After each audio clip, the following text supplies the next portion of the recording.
لوگ کہتے ہیں کہ کوئی بھی بات ہو عورتیں برداشت نہیں کر سکتی۔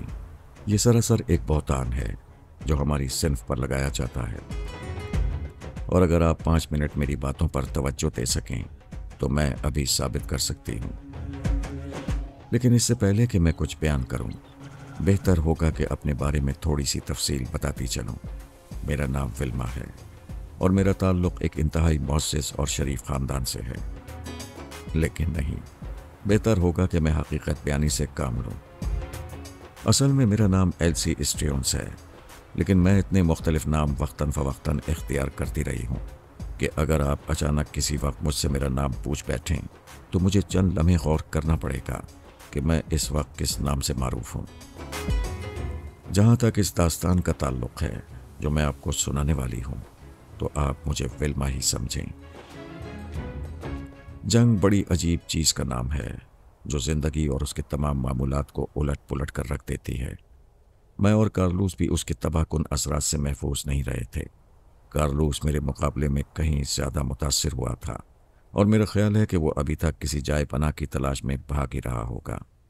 لیکن یہ تو ایک جملہ تھا۔ بات ہو رہی تھی اپنے بارے میں تھوڑی سی تفصیل بتانے کی۔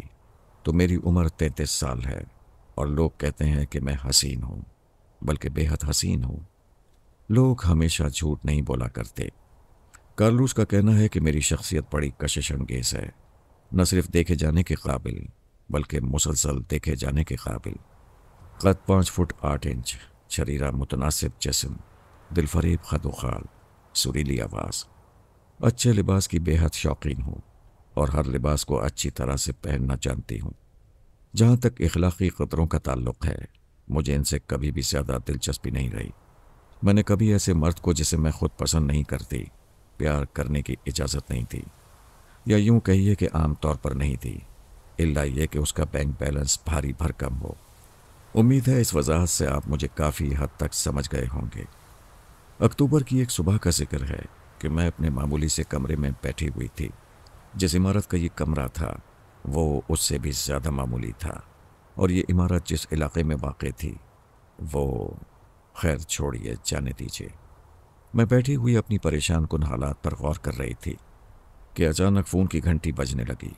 یہ حادثہ بجائے خود حیرت انگیز تھا، خاص طور سے اس صورت میں کہ ٹیلی فون کا بل نامعلوم کب سے ادا نہیں کیا گیا تھا۔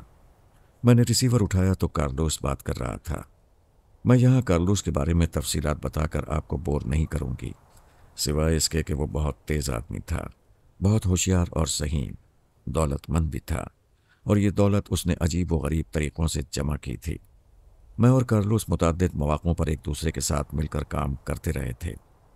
وجہ یہ تھی کہ وہ بہت محتاط آدمی تھا اور پوری طرح پلاننگ کرنے کے بعد ہی کسی کام میں ہاتھ ڈالتا تھا۔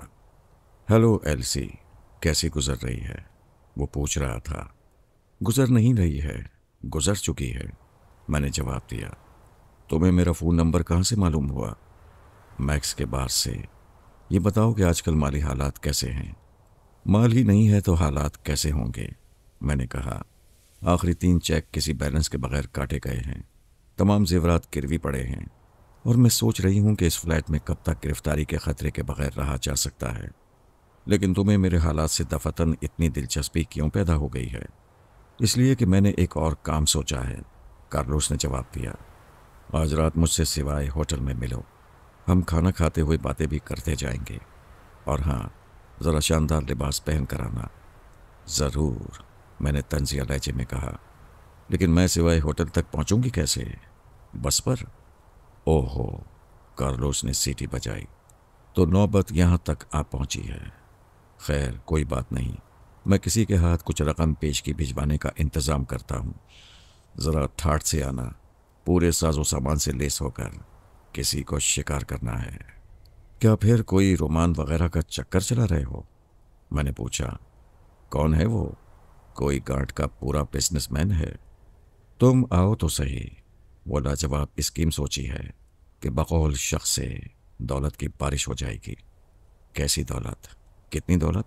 میں نے سوال کیا۔ دیکھو بیبی، اگر ہم نے ہوشیاری سے کام لیا، یا زیادہ صحیح الفاظ میں تم نے ہوشیاری سے کام لیا، تو 20,000 پاؤنڈ کہیں نہیں گئے ہیں۔ اس میں سے نصف رقم تمہاری ہوگی۔ بولو، کیا کہتی ہو؟ बहुत उम्दा, मैंने जल्दी से कहा। मैं ठीक 8 बजे होटल सेवाएं पहुंच जाऊंगी। कार्लोस ने अपने वादे की पाबंदी की और मुझे 300 पाउंड पेशगी भिजवा दिए। इसका मतलब था कि उसने वाकई कोई बेहतरीन स्कीम सोच रखी थी। मैंने उस रकम से अपने कुछ अच्छे जेवरात छुड़ाए, जल्दी जल्दी कुछ कपड़े और ज़रूरी चीज़ें खरीदी और अपने नज़दीक पूरी तरह बन सवर कर सिवाय होटल पहुंच गई। कार्लोस मेरा इंतज़ार कर रहा था। पहले हमने खाना खाया। खाने के दौरान उसने कोई बात नहीं की, मेरा मतलब है बिजनेस की बात। फिर जब खाने के बाद वेटर कॉफ़ी ट्रे रख कर जा चुका तो उसने पहली मर्तबा ज़बान खोली। मेरी बातें गौर से सुनना, वो कहने लगा, इसलिए कि स्कीम की कामयाबी का ज़्यादा इन्हिसार तुम्हारी बेहतरीन अदाकारी पर है। पार्क साइड अपार्टमेंट में आज एक आदमी आकर क़याम पसीर हुआ है। अपार्टमेंट नंबर 6 पूरा का पूरा उसके पास है। उसका नाम जस्टिस मैकॉल है और वो कनाडा का बाशिंदा है। नौजवान आदमी है, ज़्यादा से ज़्यादा 29-30 साल का होगा। उसके बारे में 4 बातें बड़ी दिलचस्प हैं। पहली यह कि वो कैनेडियन पर चेयरिंग मशीन के नुमाइंदे की हैसियत से यहाँ आया है। ये मिशन बड़े बड़े जंगी तिजारती सौदे करता है। दूसरी बात यह कि वो कनाडा का ज़हीन तरीन बिजनेसमैन है। तीसरी बात यह कि वो अपनी बीवी को बिल्कुल पसंद नहीं करता और इस दौरे पर तन्हा आया है। चौथी और आखिरी बात यह कि वो बहुत मोहतात और अपने आप को लिए तियर रहने वाला आदमी है। सिर्फ एक ही किस्म की औरतें उसे मुतासिर कर सकती हैं, जैसे कि तुम हो। खूब, मैंने एक गहरी सांस ली। अब मैं कुछ कुछ समझने लगी हूँ। मैकॉल गुज़िश्ता 2 साल से अपनी बीवी को तलाक पर आमादा करने की कोशिश कर रहा है, लेकिन वो राज़ी नहीं होती। उसका ये तर्ज अमल मैकॉल को और ज़्यादा मोहतात रहने पर मजबूर करता है, कम अज़ कम कनाडा में।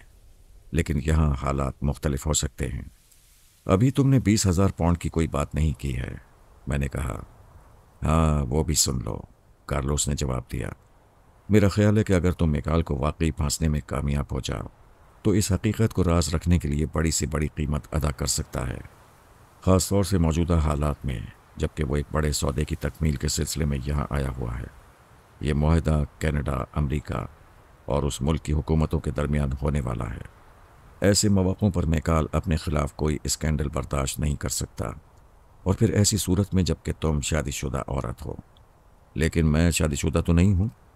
दुरुस्त है, लेकिन ये बात उसे किस तरह मालूम हो सकती है? उसके लिए तो तुम मेरी बीवी होगी, मिसेस कार्लोस। मेरा मतलब है सिर्फ दिखाने की हद तक। ये भी कोई कहने की बात है? मैं तड़ाक से बोली। इससे पहले मुझे कभी सचमुच तुमसे शादी करने का ख्याल आए, मैं अपने आप को किसी जहरीले सांप से डसवाना ज़्यादा पसंद करूंगी। हाँ हाँ, मैं समझता हूँ बेबी, कार्लोस ने सर हिलाया। और अब ज़रा तफसील से सुन लो, मेरी स्कीम क्या है और तुम्हें क्या कुछ और किस तरह करना होगा। उसके बाद कार्लोस ने बड़े जचे तुले अल्फाज में बताया कि मैकॉल कल 7 बजे किसी बड़े आदमी के साथ खाना खा रहा है। खाने के बाद वो सीधा पार्क साइड अपार्टमेंट वापस जाएगा। दूसरे अल्फाज में 8 बजे या कुछ पहले उसकी वापसी मुतवक्के होगी। कार्लोस ने मेरे लिए उसी अपार्टमेंट की दूसरी मंजिल पर एक कुशादा फ्लैट का इंतज़ाम कर दिया है, जहां ज़रूरत के मुताबिक हर चीज़ मिलेगी। जैसे ही वो वापस आए, मुझे उस पर जाल फेंकने की कोशिश करना चाहिए। बस फिर एक मर्तबा मेरी उससे बात हो जाए, उसके बाद किस तरह क्या करना है इसका फ़ैसला मैं खुद बेहतर कर सकती हूँ, मगर यह कि उसे हालात से बाखबर रखा जाए। 8 बजने में 20 मिनट पहले से मैं मैकॉल के इस्तकबाल के लिए पूरी तरह तैयार बैठी थी। कार्लोस ने मुझे मैकॉल का हुलिया बता दिया था, लेकिन वो इतना मुबहम था कि मैं ज़हनी तौर पर उसका कोई तसव्वुर कायम करने से कासिर थी। लेकिन जब मैंने उस 6 फुट लंबे तंदुरुस्त जिस्म वाले नौजवान को बेहतरीन सूट में मलबूस कॉरिडोर में आते देखा तो पहली नज़र में ही वो मुझे बेहद पसंद आया। ख़ास तौर से उसकी मूछें जो उसी स्टाइल की थीं जैसी कि मैं पसंद करती थी। मैंने एक नज़र डालते ही अंदाज़ा कर लिया कि उसे अपनी तरफ मुतवज्जे करना कुछ ऐसा मुश्किल साबित नहीं होगा। और फिर ठीक उसी लम्हे हवाई हमले का सायरन बजने लगा। सायरन की आवाज़ के साथ ही हाइड पार्क की तोपें भी गरजने लगीं। मैंने सिर्फ इतनी देर इंतज़ार किया कि वो अपने फ्लैट के दरवाजे तक पहुंच जाए, और फिर मैं किसी घबराई हुई दहशतज़दा हिरनी की तरह कॉरिडोर में निकल आई। बिल्कुल हवास बाख्ता अंदाज में चंद कदम भागी और फिर एक हल्की कर्रा के साथ एन मैकॉल के सामने कालीन पर ढेर हो गई। यह अदाकारी मैंने इतने भरपूर तासुर और हकीकी अंदाज में की थी कि हॉलीवुड का कोई भी प्रोड्यूसर मुझे अपनी फिल्म में लीडिंग रोल में कास्ट कर सकता था, बशर्ते कि मेरे पास हॉलीवुड तक पहुंचने का किराया होता। मैकाल ने वही किया जो एक नौजवान को इन हालात में करना चाहिए। उसने झुककर मुझे अपने बाजू में उठाया और दरवाज़ा खोलकर अपने फ्लैट में ले गया। कोई शक नहीं कि आदमी ताकतवर भी था। उसने उसी आसानी से मुझे उठाया जिस तरह कोई 8-10 साल बच्ची को गोद में ले ले। उस वक्त जैसा कि आपको मालूम है 8 बजे थे। कहा जाता है कि जंग ने लोगों को एक दूसरे के बहुत करीब कर दिया था। लोगों को करीब किया हो या ना किया हो, लेकिन जंग ने मुझे और मैकाल को एक दूसरे के करीब ज़रूर कर दिया था, क्योंकि जब मैं उसके फ्लैट से बाहर आई तो 10 बज रहे थे। मैंने मैकाल को बताया था कि मुझे हवाई हमलों से बेहद खौफ आता है। इसकी वजह वो बमबारी है जो जर्मनों ने बार्सिलोना पर की थी। उन दिनों में वहीं थी। उसने मुझे हर तरह तसल्ली दी, समझाया और अपनी बेहतरीन ब्रांडी पीने को दी। फिर जब मैं उसके फ्लैट से निकलकर कॉरिडोर में चलती हुई अपने फ्लैट की तरफ जा रही थी तो मैंने महसूस किया कि उसकी नज़रें मेरा ताक़ुब कर रही हैं। यहाँ तक कि मैंने अपने फ्लैट में दाखिल होकर दरवाज़ा बंद कर लिया। मेरी कामयाबी सिर्फ यहीं तक नहीं थी, बल्कि उसने अगले दिन शाम के 8 बजे मुझे अपने साथ खाना खाने की दावत भी दे दी। 8 बजे इसलिए कि अगर कल भी हवाई हमला हुआ तो वो मेरी तसल्ली व तशफ़ी के लिए साथ ही मौजूद रहे। यहाँ मुझे आपसे ये एतराफ़ भी कर लेना चाहिए कि अगला दिन और उसके बाद आने वाले 2 दिन तक मैकाल के साथ मेरा वक्त बहुत ही अच्छा गुजरा। मैं हकीकत में उसकी मायत से बेहद लुत्फ़अंदोज़ हो रही थी। कार्लोस ने उसके बारे में जो कुछ बताया था वो बिल्कुल दुरुस्त था। जहाँ तक उसके अपने काम का ताल्लुक़ था वो बहुत ही होशियार और तजुर्बेकार बिजनेसमैन मालूम होता था, लेकिन जहाँ तक औरतों के साथ ताल्लुकात का मामला था वो हद से ज़्यादा सादा लौ और बिल्कुल मोम की नाक वाक़ हुआ था। चौथे दिन में दानिस्ता उससे नहीं मिली। बहाना ये किया कि मुझे अपने एक अजीज़ से मिलने जाना है। वो इस पर बड़ा अफसरदा सा हो गया, क्योंकि इन 3 दिनों में वो मेरे बेहद करीब आ चुका था और एक तरह से रोज़ाना मिलने का आदी हो गया था। ये बताने की ज़रूरत नहीं कि वो अजीज़ जिससे मुझे मिलने जाना था कार्लोस के अलावा कोई और नहीं था। कहो क्या रहा? उसने मुझे देखते ही पूछा। वो मेरे लिए दीवाना हो रहा है, मैंने जवाब दिया। जब भी वो मेरी तरफ देखता है तो उसकी आंखों से इतनी मोहब्बत का इज़हार होता है कि मुझे उस पर रहम आने लगता है। उसने मुझे अपनी बीवी, अपने कारोबार और दूसरी बातों के मुताल्लिक बहुत कुछ बताया है। उसकी बातों से अंदाज़ा होता है कि वो करोड़पति नहीं तो लखपति ज़रूर है। कहता है परचेजिंग मशीन का नुमाइंदा तो वो महज एक मशगले के तौर से बना हुआ है, वरना उसे दौलत की कोई कमी नहीं है। मैंने तुमसे कहा नहीं था कि 20,000 पाउंड तो उसके लिए कोई हकीकत ही नहीं रखते? कार्लोस खुश होकर बोला। उसके बाद हमने अपनी स्कीम की कुछ मज़ीद तफसीलात पर गुफ्तगू की।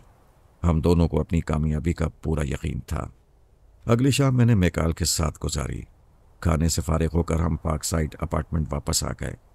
9 बजे के करीब मैंने उसके फ्लैट में उसके और अपने लिए चाय बनाई और 9:30 बजे मैंने पहली मर्तबा उसे अपनी दास्तान हयात सुनाना शुरू की। वो ख़ास कहानी जो मैंने और कार्लोस ने मिलकर उसे सुनाने के लिए तैयार की थी। 10 बजे जबकि मैकाल मुझे तस्कीन पहुंचाने के ख्याल से दूसरे कमरे में शैम्पियन लेने गया हुआ था, मैंने बड़ी होशियारी से दरवाजे की कुंडी खोल दी। 10:15 बजे मैं अपनी दास्तान का बकिया हिस्सा उसे सुना रही थी। उस वक्त दास्तान क्लाइमैक्स पर पहुंची हुई थी। मेरी आवाज़ में लर्जिश थी, होंठ कपकपा रहे थे, आंखों में आंसुओं की नमी साफ झलक रही थी। अल्फाज रुक रुक कर और अटक अटक कर मेरी ज़बान से अदा हो रहे थे। मेरी कहानी ही कुछ ऐसी दिलगुदास थी कि भरपूर तासुर पैदा करने के लिए मुझे ये सब कुछ करना पड़ा था। 10:20 पर मैं मैकाल के बाजुओं में थी और वो बड़े खुलूस और हमदर्दी से मुझे अपनी मोहब्बत का यकीन दिलाते हुए ज़रा सी फिक्र ना करने की तलकीन कर रहा था। ऐन उसी वक्त कार्लोस बड़े ड्रामाई अंदाज में फ्लैट के अंदर दाखिल हुआ। वो भी कुछ कम माहिर नहीं था अदाकारी में। उस वक्त वो अपने हर अंदाज से एक ऐसा शौहर नज़र आ रहा था जिसने अपनी बीवी पर पूरा एतमाद किया हो, लेकिन उसकी बीवी उसको धक्का देकर अपने दोस्तों के साथ दादे ऐश देती हुई पकड़ी गई हो। तो आखिरकार मेरा शुबा दुरुस्त निकला, उसने बर्फ जैसी सर्द आवाज़ में कहा। मैं गुज़िश्ता कई दिन से तुम्हारी हरकत और सकनात की निगरानी करता रहा हूँ। तुम आवारा बदमाश हरजाई। 1 मिनट, मैकाल ने सख्त लहजे में उसकी बात काटते हुए मेरी तरफ देखा। ये कौन आदमी है विल्मा? मेरी नज़रें फर्श की जानिब झुक गईं। आंखों से 2 मोटे मोटे आंसू निकलकर कालीन में चस्प हो गए। जस्टिन, भर्राई हुई आवाज़ में मेरे मुंह से निकला। काश मैंने तुम्हें बता दिया होता, ये कार्लोस है, मेरा शौहर। इतना कहकर मैंने कार्लोस की तरफ देखा। दफतन मेरी आंखों से नफरत की चिंगारियां बरसने लगीं। ओह मेरे खुदा, मैं तुमसे कितनी शदीद नफरत करती हूँ, मैं तेज चीखती हुई आवाज में बोली। जरूर करती होगी, कार्लोस ने सर हिलाया, लेकिन इसका मतलब यह नहीं कि तुम मेरी बीवी होते हुए दूसरों का पहलू गर्म करती फिरो। उसने मैकाल की तरफ देखा। मिस्टर मैकाल, ये बात हद दर्जे अफसोसनाक है, मगर जाहिर है कि हमें दुनिया के सामने तमाशा नहीं बनना चाहिए। मैं अदालत में अपनी बीवी के खिलाफ तलाक का मुकदमा दायर करने का इरादा रखता हूँ, जिसमें तुम्हें तलाक की बुनियादी वजह जाहिर किया जाएगा। अगर तुम्हें इस मसले पर कुछ गुफ्तगू करना हो तो कल सुबह 11 बजे कर सकते हो। बहुत खूब, मैकाल ने बड़े इत्मीनान से सिगरेट सुलगाते हुए जवाब दिया। मैं तुम्हारा इंतज़ार करूँगा। मैंने ये मौका मुनासिब जाना और चुपचाप फ्लैट से बाहर आ गई। मैं नहीं चाहती थी कि कार्लोस के जाने के बाद मुझे मैकाल के सवालात के जवाब देना पड़े। निस्फ घंटे के बाद कार्लोस ने मुझे फ़ोन किया। बेबी, तुम्हारी अदाकारी लाजवाब थी, वो कह रहा था। मेरा ख्याल है कि क्यों ना रकम में 5,000 पाउंड का इजाफा कर दिया जाए। रिसीवर वापस क्रेडल पर रखने के बाद मैं खामोशी से बिस्तर पर बैठ गई। मैं इस मौके पर आप लोगों के सामने एक और एतराफ़ करना चाहती हूँ। किसी नामालूम वजह से मैं अपनी कामयाबी पर खुश होने के बजाय कुछ मुस्तरब और परेशान सी थी। न मालूम क्यों अब मैकाल से 20,000 पाउंड की खती रकम वसूल करने और उसका निस्फ हिस्सा पाने के तसव्वुर में कोई कशिश नहीं रह गई थी। मैं कोई जज्बाती औरत नहीं हूँ, बल्कि इसके बरक्स मुझे अपने ठंडे दिलो दिमाग पर हमेशा नाज रहा है। लेकिन उस वक्त मैं कुछ दूसरी ही कैफियत महसूस कर रही थी। मैंने उठकर शराब का एक गिलास पीते हुए अपने जज्बात का जायजा लिया।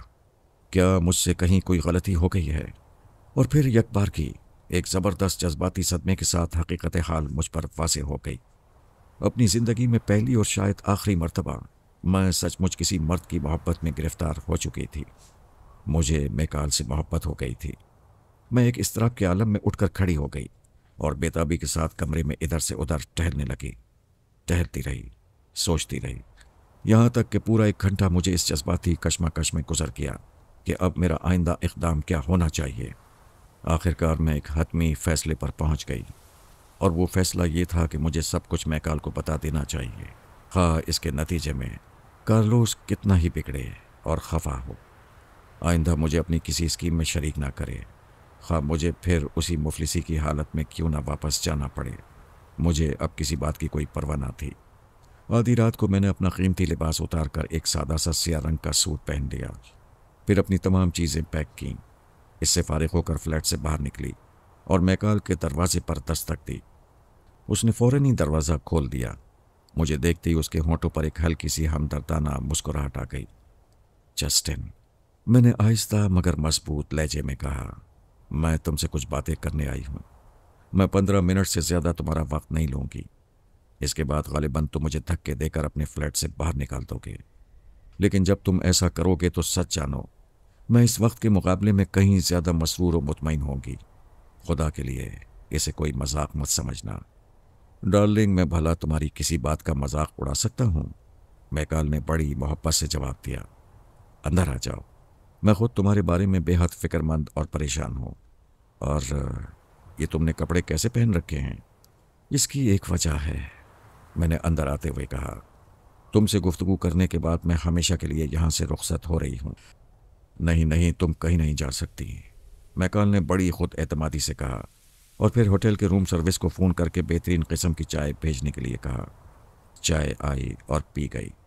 फिर जब उसने देखा कि मैं निस्बतन कुछ पुरसुकून हालत में हूँ, तो सिगरेट सुलगाते हुए मुझसे अपनी बात सुनाने के लिए कहा। उस वक्त वो मुझसे 3 या 4 फुट के फासले पर एक आराम कुर्सी के हत्थे पर बैठा हुआ मेरी तरफ देखकर मुस्कुरा रहा था, और मुझे याद नहीं कि मैंने इतनी पुरकशिश सहरंगेज मुस्कुराहट पहले कभी किसी और के होंठों पर देखी हो।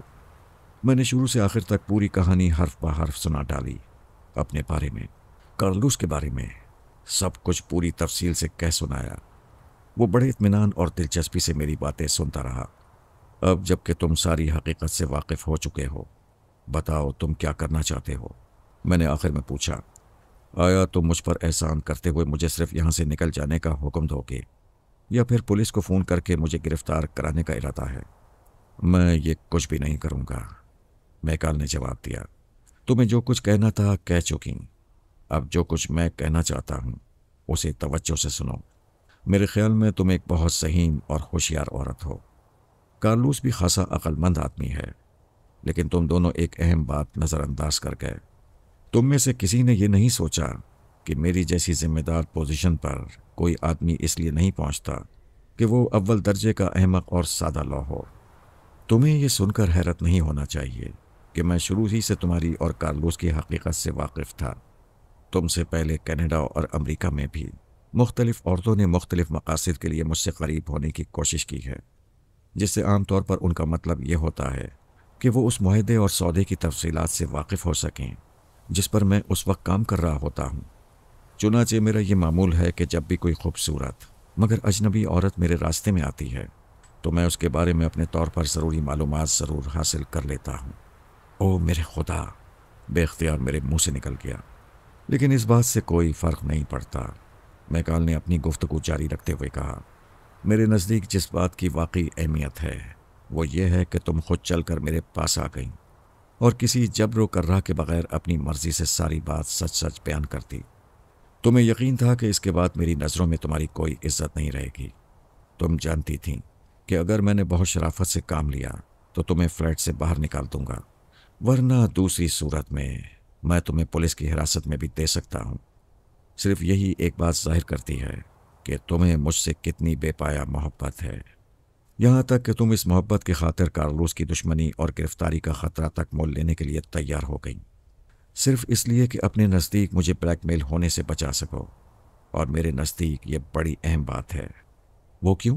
میں نے حیرت سے پوچھا۔ اس لیے مائی ڈارلنگ کہ میں تم سے شادی کرنے والا ہوں، میکال نے جواب دیا۔ میں ایک سکتے کے عالم میں اس کی صورت دیکھے جا رہی تھی۔ بولنے کی کوشش کرنے کے باوجود میرے منہ سے آواز نہیں نکل رہی تھی۔ میرے بارے میں کارلوس کی معلومات بڑی حد تک درست تھیں۔ میکال نے دوسرا سگریٹ سلگاتے ہوئے کہا، لیکن میری بیوی کے متعلق وہ ایک بات میں دھوکہ کھا گیا۔ میں اور میری بیوی برسوں سے ایک دوسرے سے علیحدہ ہیں۔ میری تمام تر کوششوں کے باوجود وہ طلاق لینے پر آمادہ نہیں ہو رہی تھی، مگر خوش قسمتی سے 2 ماہ پیشتر وہ کسی دوسرے آدمی کی محبت میں مبتلا ہو گئی۔ اس کے بعد وہ خود مجھ سے آ کر ملی اور ہم بڑی خاموشی سے ایک دوسرے کو طلاق دینے پر آمادہ ہو گئے۔ اس نے نیو یارک کی ایک عدالت میں طلاق کی درخواست دے دی ہے۔ نیو یارک کی عدالت سے منظور کردہ طلاق کی ڈگری کینیڈا میں بھی تسلیم کی جاتی ہے۔ چنانچہ زیادہ سے زیادہ 1 ماہ کے اندر میں اس کے بوجھ سے آزاد ہو جاؤں گا۔ اب تم مجھے یہ بتاؤ کہ کیا اس کے بعد تم مسز جسٹن میکال بننا پسند کرو گی؟ وہ اپنی کرسی سے اٹھ کر میرے قریب آ گیا اور مجھے شانوں سے پکڑ کر اٹھاتے ہوئے اپنی آغوش میں لے لیا۔ اس کے ہونٹ میرے بالوں کو چوم رہے تھے۔ میرے منہ سے ایک بات بھی نہ نکل سکی اور پیچھے کہنے کے لیے کوئی بات اب تھی بھی کہاں۔ میں اس کے کندھے پر سر رکھ کر آنسو بہانے کے علاوہ اور کچھ بھی نہ کر سکی، لیکن یہ کیفیت 10-15 منٹ تک ہی رہی۔ پھر جیسے میرے ذہن نے دوبارہ کام کرنا شروع کر دیا، میں چونک کر اس سے علیحدہ ہو گئی۔ ایک بات اب بھی مجھے پریشان کر رہی ہے، میں نے میکال سے کہا۔ وہ کیا؟ کارلوس، میں نے جواب دیا۔ کیا یہ کوئی اچھی بات ہوگی کہ تم مجھ سے شادی کر لو اور کارلوس ساری دنیا میں یہ کہتا پھرے کہ تمہاری بیوی ایک آوارہ اور دھوکے باز عورت ہے جسے اس نے تمہیں بلیک میل کرنے کے لیے اپنا اعلی کار بنایا تھا؟ تم نے اس پر بھی غور کیا ہے کیا؟ تم یہ سب باتیں مجھ پر چھوڑ دو، اس نے ہاتھ اٹھا کر کہا۔ میں خود بھی کارلوس کو کوئی اچھا آدمی نہیں سمجھتا اور مجھے اس بارے میں تم سے قطعی اتفاق ہے کہ اس کا منہ بند کرنے کا کوئی انتظام ہونا ضروری ہے۔ اب تم نے ذکر کیا ہے تو میں بتاتا ہوں کہ میں اس سلسلے میں کیا کرنے کا ارادہ رکھتا ہوں۔ میں بڑی دلچسپی سے میکال کی باتیں سن رہی تھی۔ رفتہ رفتہ مجھے یقین ہوتا جا رہا تھا کہ جسٹن میکال کارلوس سے کہیں زیادہ عقل مند اور ذہین انسان ہے۔ کارلوس کل صبح 11 بجے میرے پاس آ رہا ہے، میکال کہہ رہا تھا۔ ظاہر ہے کہ وہ یہی کہے گا کہ ہم سب کی بھلائی اسی میں ہے کہ میں اسے 20,000 پاؤنڈ ادا کر دوں۔ یہ رقم لے کر وہ چلا جائے گا اور پھر کبھی مجھے پریشان کرنے نہیں آئے گا۔ میں اس کی یہ پیشکش منظور کر لینے کا ارادہ رکھتا ہوں۔ میرے پاس دولت کی کوئی کمی نہیں ہے، یہاں بھی بینکوں میں بے شمار روپیہ کمیشن کے اکاؤنٹ میں موجود ہے جسے تصرف میں لانے کا مجھے پورا اختیار حاصل ہے۔ میں اسے 20,000 پاؤنڈ کا بیرر چیک دوں گا، وہ چیک بینک سے کیش کرا لے گا۔ تم اس معاملے میں کارلوس کے پارٹنر کی حیثیت سے شامل ہوئی تھیں۔ میں نہیں چاہتا تھا کہ تمہاری ذات سے تمہارے پارٹنر کو کوئی نقصان پہنچے۔ चुनाचे सिर्फ तुम्हारी खातिर मैं उसे 20,000 पाउंड की रकम लेकर चुपचाप निकल जाने का मौका दे दूंगा, लेकिन आइंदा अगर कभी उसने मेरे रास्ते में आने की कोशिश की तो मैं बस इतना ही कह सकता हूं कि खुदा उसकी हालत पर रहम करे। मैंने चौंक कर मैकाल की तरफ देखा और उस वक्त मुझे उसकी आंखों में जो चमक नजर आई उसे देखकर मेरा दिल कांप सा गया। मैं इस नतीजे पर पहुंची कि कम से कम मैं कभी उस शख्स की जगह लेना पसंद नहीं करूंगी जो खुद जस्टिन मैकाल की दुश्मनी का दावेदार हो। उसके बाद मैकाल ने मुझे तसल्ली देते हुए बड़ी मोहब्बत से अपने फ्लैट में वापस जाने के लिए कहा। इतना ही नहीं, उसने मुझे 100 पाउंड का एक नोट दिया कि मैं कार्लोस के दिए हुए मलबूसात वापस करके इस रकम से अपने लिए दूसरे कपड़े खरीद लूं। वो मेरे पास कोई ऐसी चीज़ नहीं देखना चाहता था जिसका ताल्लुक कार्लोस से हो। इसके बाद उसने कल शाम 7:30 बजे सिवाय में अपने हमरा डिनर खाने की दावत देते हुए मुझे रुखसत कर दिया। दूसरे दिन मेरी आंख खुली तो सुबह के 11:30 बजे थे। आंख खुलने के बाद भी मैं देर तक बिस्तर में लेटी हुई कुछ सोचती रही। मैं कोई ऐसा तरीका सोच रही थी जिससे मैकाल पर अपनी बेपनाह मोहब्बत का भरपूर इजहार कर सकूं। अचानक मुझे एक अनोखा ख्याल सूझ गया। मुझे याद आया कि आज सुबह 11 बजे मैकाल ने अपने कहने के मुताबिक कार्लोस को 20,000 पाउंड का बेरर चेक दे दिया होगा, और यकीनी बात है कि उसने कार्लोस को मेरे बारे में कुछ भी नहीं बताया होगा। कार्लोस अब भी मुझे अपना पार्टनर ही समझ रहा होगा। चुनाचे मैं किसी खतरे के बगैर उससे अपने हिस्से के 10,000 पाउंड वसूल कर सकती हूँ, फिर उससे रकम लेकर मैकाल को वापस कर दूंगी। इस तरह कम से कम मैं उसके नुकसान को बकदर निस्फ कम करने में ज़रूर कामयाब हो जाऊंगी। ये ख्याल जहन में आते ही मैंने कार्लोस को फ़ोन किया। फिर उसका पहला फ़िक्रा सुनते ही मुझे मालूम हो गया कि मेरा अंदाज़ा दुरुस्त था। उसने क़हक़हा लगाते हुए बताया कि मैकाल ने उसे 20,000 पाउंड का बेरर चेक दे दिया था, जिसे उसने बड़ी आसानी से कैश भी करा लिया है, और यह कि मैं जब चाहूँ अपने 10,000 पाउंड नफ़ी 300 पाउंड जो उसने बतौर पेशगी दिए थे उससे वसूल कर सकती हूँ। मैं निस्फ घंटे में तैयार होकर कार्लोस के पास जा पहुंची और उससे 9,700 पाउंड वसूल कर लिए। उन्हें एक लिफाफे में बंद किया और पार्क साइड अपार्टमेंट में वापस आ गई। दूसरी मंजिल पर जाकर मैकाल के दरवाजे पर दस्तक दी, और जैसे ही उसने दरवाज़ा खोला वो लिफाफा उसके हाथ में दे दिया। मैं तुमसे शाम को मिलूंगा डार्लिंग, मैंने किसी नॉर्मल लड़की की तरह शर्माते हुए कहा और अपने फ्लैट की तरफ भाग गई। उस शाम के डिनर की तैयारी मैंने गैर मामूली एहतमाम के साथ की थी। एक ब्यूटी शॉप में जाकर बिल्कुल नए अंदाज और नए स्टाइल से बाल बनवाए, बेहतरीन और अपनी इंतहाई पसंदीदा फ्रॉक और दूसरी चीज़ें बाजार से खरीदी, और ठीक 7:30 बजे बन ठन कर सिवाय होटल पहुंच गई। अभी तक मैकाल नहीं आया था, लेकिन हैरत की बात यह थी कि कार्लोस मौजूद था। वो एक कोने की मेज़ पर बैठा हुआ ब्रांडी पी रहा था और इतना बुझा हुआ बल्कि परेशान और खौफजदा महसूस हो रहा था कि मैंने इससे पहले कभी इस हालत में नहीं देखा था। मुझे देखकर उसने हाथ के इशारे से अपनी मेज़ पर बुलाया। बैठ जाओ, मैं तुमसे एक ज़रूरी बात करना चाहता हूँ। मैं उसके अल्फाज से ज़्यादा उसकी हालत पर हैरान थी। सामने की कुर्सी पर बैठ गई। कार्लोस ने जेब से सिगरेट निकाल कर सुलगाया। मैंने देखा कि लाइटर जलाते हुए उसके हाथ में लर्जिश थी। सुनो बेबी, उसने दबी हुई आवाज़ में कहा, मेरी और तुम्हारी खैरियत इसी में है कि जितनी जल्दी मुमकिन हो सके इस जगह से रुखसत हो जाए। मुझे नहीं मालूम कि तुम किस मकाम को अपने लिए महफूज ख्याल करोगी, लेकिन मेरा इरादा कुछ वक्त स्कॉटलैंड के जंगलात में गुजारने का है। ये तुम क्या बेतुकी बातें कर रहे हो? मैंने उलझते हुए कहा। और से सुनो एल्सी, आज दोपहर जब तुम अपने हिस्से की रकम लेकर गई थी तो मुझे मैकाल ने फ़ोन किया। उसने मुझे बताया कि जब सुबह 11 बजे मैं उससे 20,000 पाउंड वसूल करने आया तो बराबर के कमरे में उसका वकील और 2 और गवाह मौजूद थे, जिन्होंने माइक्रोफोन पर मेरे और उसके दरमियान होने वाली गुफ्तगू न सिर्फ सुनी है बल्कि रिकॉर्ड भी कर ली है। उसने मुझे धमकी दी कि या तो मैं चुपचाप रकम वापस कर दूं या फिर वो पुलिस को मेरी गिरफ्तारी के लिए भेजता है। कार्लोस ने बेबसी के अंदाज में शाने झटके। उसका लहजा बता रहा था कि जो कुछ वो कह रहा है ठीक वही करने का इरादा भी रखता है। इस हालत में मेरे पास 10,000 पाउंड वापस करने के सिवा कोई चारा ना था। मैंने उसे रकम वापस कर दी और कहा कि बाकी 10,000 तुम लेकर जा चुकी हो। इस पर वो कहने लगा, तुम पहले ही अपनी रकम उसके हवाले कर चुकी हो। क्या ये सच है? मैंने असबात में सर हिलाया। अब तक मेरी समझ में खाक नहीं आया था कि आखिर वो इतना खौफजदा क्यों है। उसके बाद मैं अपने फ्लैट में वापस आ गया। कार्लोस ने अपनी बात जारी रखते हुए कहा, वहाँ एक केबल मेरे नाम आया रखा था। ये मेरे कनाडा के एक दोस्त ने भेजा था, वही दोस्त जिसने इब्तदा में मुझे मैकाल की आमद और उसकी मौजूदगी के मकसद से आगाह किया था। ये है वो केबल, तुम खुद ही पढ़ लो। कार्लोस ने अपनी जेब से एक तार निकाल कर मेरे सामने डाल दिया। मैंने उठाकर पढ़ा। लिखा था, जस्टिन मैकॉल अभी कनाडा से रवाना ही नहीं हुआ है। बिल्कुल अभी अभी मालूम हुआ है कि वो आदमी जिसे मैंने गलती से मैकाल समझ लिया था, विली मैक है। एक शातिर बदमाश जो लंदन में खुद को जस्टिन मैकाल जाहिर करके कोई ज़ाती फ़ायदा उठाने की स्कीम बना रहा है। होशियार रहना। मैंने केबल वापस मेज़ पर रख दिया। ओ मेरे खुदा, मेरे मुंह से बेख्तियार निकल गया और मैं उसे एक शरीफ आदमी समझकर उसकी मोहब्बत का दम भरने लगी थी। गुस्से से मेरे तन बदन में आग सी लग गई। बहरहाल जो होना था वो हो गया। कार्लोस कहने लगा, उसने हमें अच्छी तरह बेवकूफ़ बनाया है, लेकिन मैं अब यहाँ एक लम्हा भी ठहरना नहीं चाहता। ये तुम बार बार भागने की बात क्या कर रहे हो? मैंने पूछा। वो बदमाश हमारे खिलाफ क्या कर सकता है?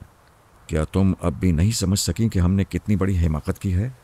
कार्लोस ने मुझे घूर कर देखते हुए कहा, बेवकूफ़ लड़की, हमने एक जाली चेक कैश करवाया है जो उस बदमाश विली मैक ने मुझे लिख कर दिया था। बैंक ने उसे असली तसव्वुर करते हुए हकीकी जस्टिन मैकाल के अकाउंट से कैश कर दिया। इसका मतलब यह हुआ कि हम इस जालसाजी में विली मैक के साथी करार दिए जाएंगे। अब भी समझ में आया या नहीं? आ गया, बिल्कुल समझ में आ गया। मैंने इंतहाई क़ुव्वत बर्दाश्त का मुजाहरा करते हुए जवाब दिया। तुम मेरे लिए ब्रांडी और सोडा मंगवा रहे हो या नहीं? मंगवा लो, लेकिन मेरी जेब में कोई बड़ी रकम नहीं है। कार्लोस ने मुंह बनाया, और यह कि मैं इसके बाद मजीद एक सेकंड भी रुकने के लिए तैयार नहीं हूं। मेरा ख्याल है कि मेरी रुदात पढ़ने के बाद अब तो आपको यकीन आ गया होगा कि औरतें कितनी क़ुव्वत बर्दाश्त की मालिक होती हैं।